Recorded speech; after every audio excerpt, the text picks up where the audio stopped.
Hello and welcome back to my channel. It's been many months since my last video.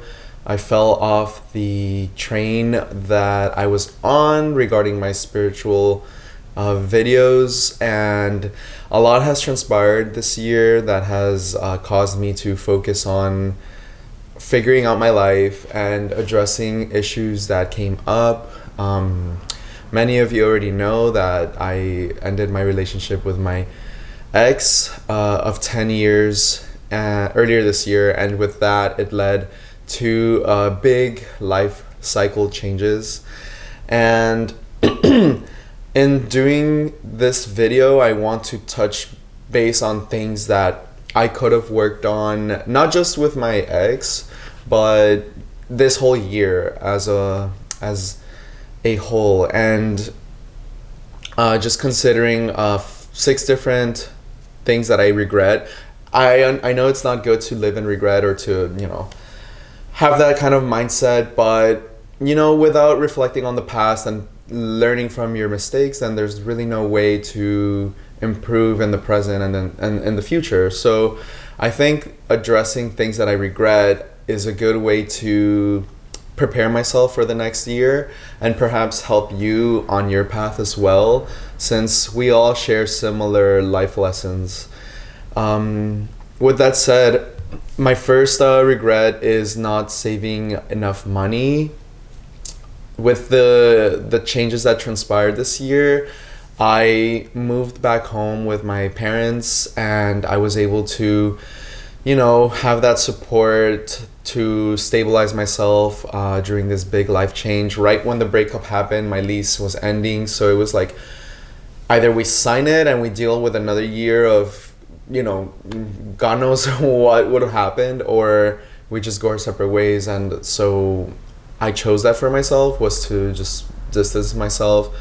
And I guess that comfort of coming back home with my parents gave me like a reassurance, and I started spending a lot of money, and I started going out a lot. I started partying. I started spiraling for sure.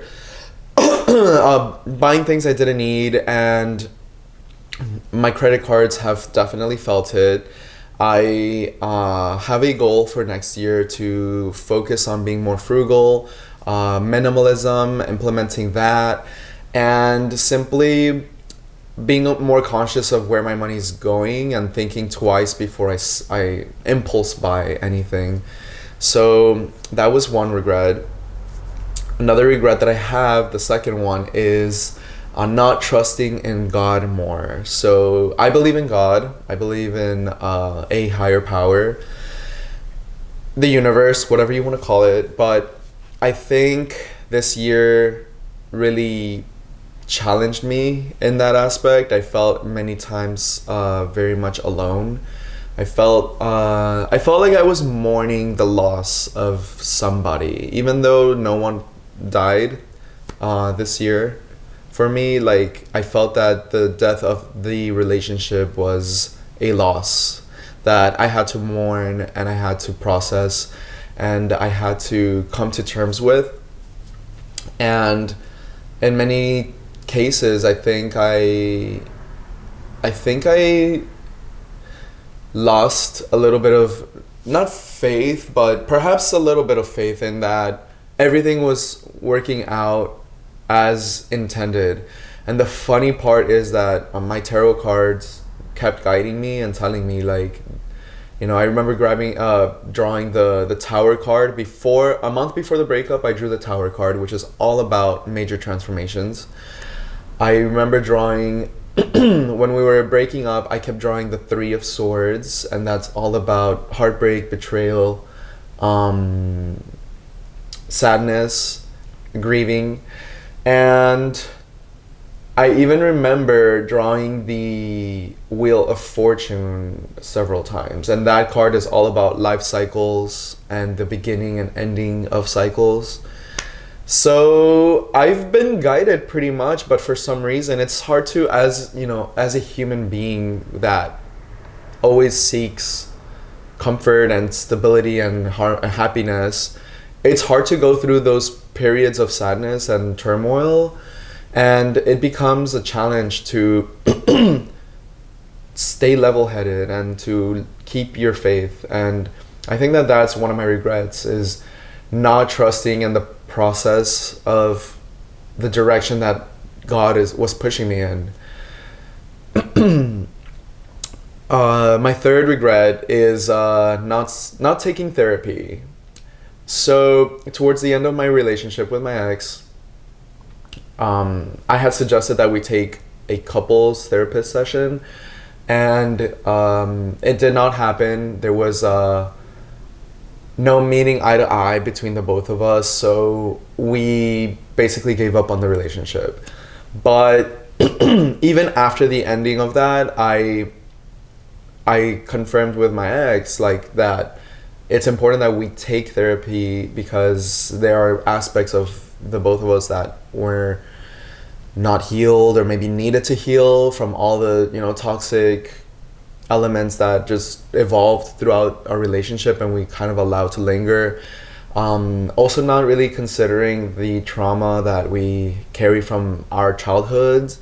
And I think that every single human being should take a therapy session or a few, to come to terms with just shit that happens, and ways to maybe like better coping mechanisms, or like better ways to handle stress, or, you know, like, so that's my regret for this year, was not going to a therapist, and something that I am committing to in 2023, the next year. Also, my fourth regret is not focusing more on my art, and not focusing more on creativity per se, because I had decided that I wanted to start taking dance classes this year, and with the breakup and the moving out and the spiraling, I pretty much put my art on the back burner. The piece that I started working on, I finished a piece about, you know, healing, but then I started a piece that was all about this transformation that I was going through this year, and I'm actually posting it before the end of the year, so stay tuned. And it took me months for me to finish that piece, partially because I was distracted, partially because I was, you know, didn't want to face my emotions. The piece is like very heavy and loaded with emotions, and also like losing the momentum when you're not disciplined. It's like going to the gym. If you're not disciplined to go, even if it's raining, even if you're tired, even if, you know, your friends are inviting you, if you're not disciplined, then you lose that motivation, and then that becomes twice as challenging, 3 times as challenging to get back into. So also with dancing, I started going to some classes earlier this year. Towards the later end of this year, I met a wonderful man who is my partner now, and he dances so well. And, you know, the times that we've gone to dance, we've had good times, but you know, seeing how well he dances and how much he has more fun because he knows how to dance, just not triggers me, but it does trigger something in me. Like it really makes me want to be on that level of having fun. If that's the best way I could describe it, is I want to be able to keep up. So I started taking some salsa classes. I'm setting my mind to having a private dance professor so that I can get like that full attention.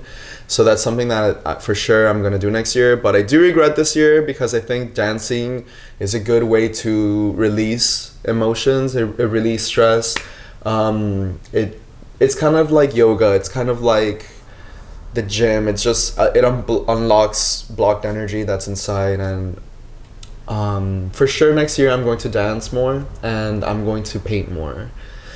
So the fifth thing that I regret this year is not reading more. So Obviously, I've been busy. I've been focused on other things. Prior to the breakup, I was very consistent with reading. I was on a very spiritually heavy niche of books, and now I'm expanding to how to build wealth and how to handle difficult emotions, and like I'm very much into practical books. Fiction is really not my thing. I used to love Harry Potter when I was a teenager, but I don't know, I think I haven't read a very powerful fiction book in a while. But if you know of any good one that you can recommend, please post it in the comments. I would love to hear, and I'll give it a shot. But reading, I think, can really expand your wisdom, and what better way to expand yourself than listening to the experience of, professionals, people who have lived life, who have mastered their crafts at whatever they may be. So I think I really want to challenge myself to be more of a reader and truly expand my consciousness as much as I can through reading. That leads us to the last thing that I regret for this year, and that is not being more careful with my health. Earlier this year, I had an injury at the gym, and I developed an inguinal hernia in my groin, and this was because I had moved out of my apartment. I came back home. I was dealing with the chaos of moving, so obviously putting things in their place, throwing things away, getting organized. And that took weeks. And so when I finally went back to the gym, I came back, and I remember there was this woman behind me. I was doing sumo deadlifts, and I was lifting a pretty heavy weight. But I remember that I was thinking in the back of my mind, maybe I should lighten the load because I haven't been at the gym. It might not be a safe move for me to just lift this weight. But then I saw this lady that she was looking at me damn, he's lifting a lot. And my ego was oh shit, okay, I'm they're looking at me, I'm gonna show them what I got, whatever. So because of my ego, I decided to carry that heavy ass weight, and I felt something in my groin, I don't even know how to describe it, but I felt something, and I was oh, I don't know if I just strained myself too much. I don't know. So I kind of stopped, and I carried on with my workout, but I avoided lifting anything heavy, too heavy. And when I got home, I felt this, it wasn't pain, but it was pressure, in my groin. And I looked, I checked it, and I saw a little bump, and I was oh fuck. I knew it was a hernia. So I got that back in August, and I'm getting surgery for it next year. It's definitely been bothering me, but I've been able to go to the gym, just being very careful with my breathing and my proper form, and it's just been a challenge, but I've been consistent with the gym. But that is my one regret about it, is not being careful with my health, putting my ego first. And I want to leave you with that, because I think for the next year, a lot of people, will start the gym and they want to get into this new routine. And I think it's important to think about leaving your ego at the door when you're going to the gym. You're there for you. You're not there to impress anyone. And if someone judges you or laughs or mocks you because of what you're doing at the gym, I would do two things. First, I wouldn't take it personal, because their opinion of you is irrelevant. This is a journey that you're on and that you need to focus for you. And second of all, I would go up to that person and I would say, well, you're clearly laughing at me. What am I doing? What can I improve on? How can I do better? Tell me, what am I doing something wrong? Is it Is it, am I using the machine in the wrong way, or why are you laughing? Like, explain to me, you know? Getting to the bottom of things and figuring out like what's going on, or like calling people out on their bullshit, I think is something that should be done. It's like, the gym is not there for other people, it's there for you. You're working on your temple. And yeah, I think that's pretty much it. I hope that this video resonated in some ways, shapes or forms, in a way, shape or form. But truly, I think I need to continue my YouTube channel. Perhaps that's my 7th regret, is not being consistent with my YouTube channel. But I truly needed to focus on myself, focus on my healing, and just processing everything, how chaotic this year was. Again, I'm thankful for many things though, and because of that, my next video will be a few things that I'm proud of that I did this year, and that I think that maybe you can do or try for the next year. So with that said, I love you guys. Thank you for coming back to my channel, and I hope that you have a wonderful end of the year. And start thinking of your own resolutions. I know it's kind of silly for a lot of people, but I truly believe that a new year brings new perspectives psychologically. So just start thinking about that. And with that said, I love you very much. I feel like the camera is a friend I haven't talked to in a while, and I think it's truly going to be a great video. So I love you again, and be blessed. We'll talk soon, all right? Bye.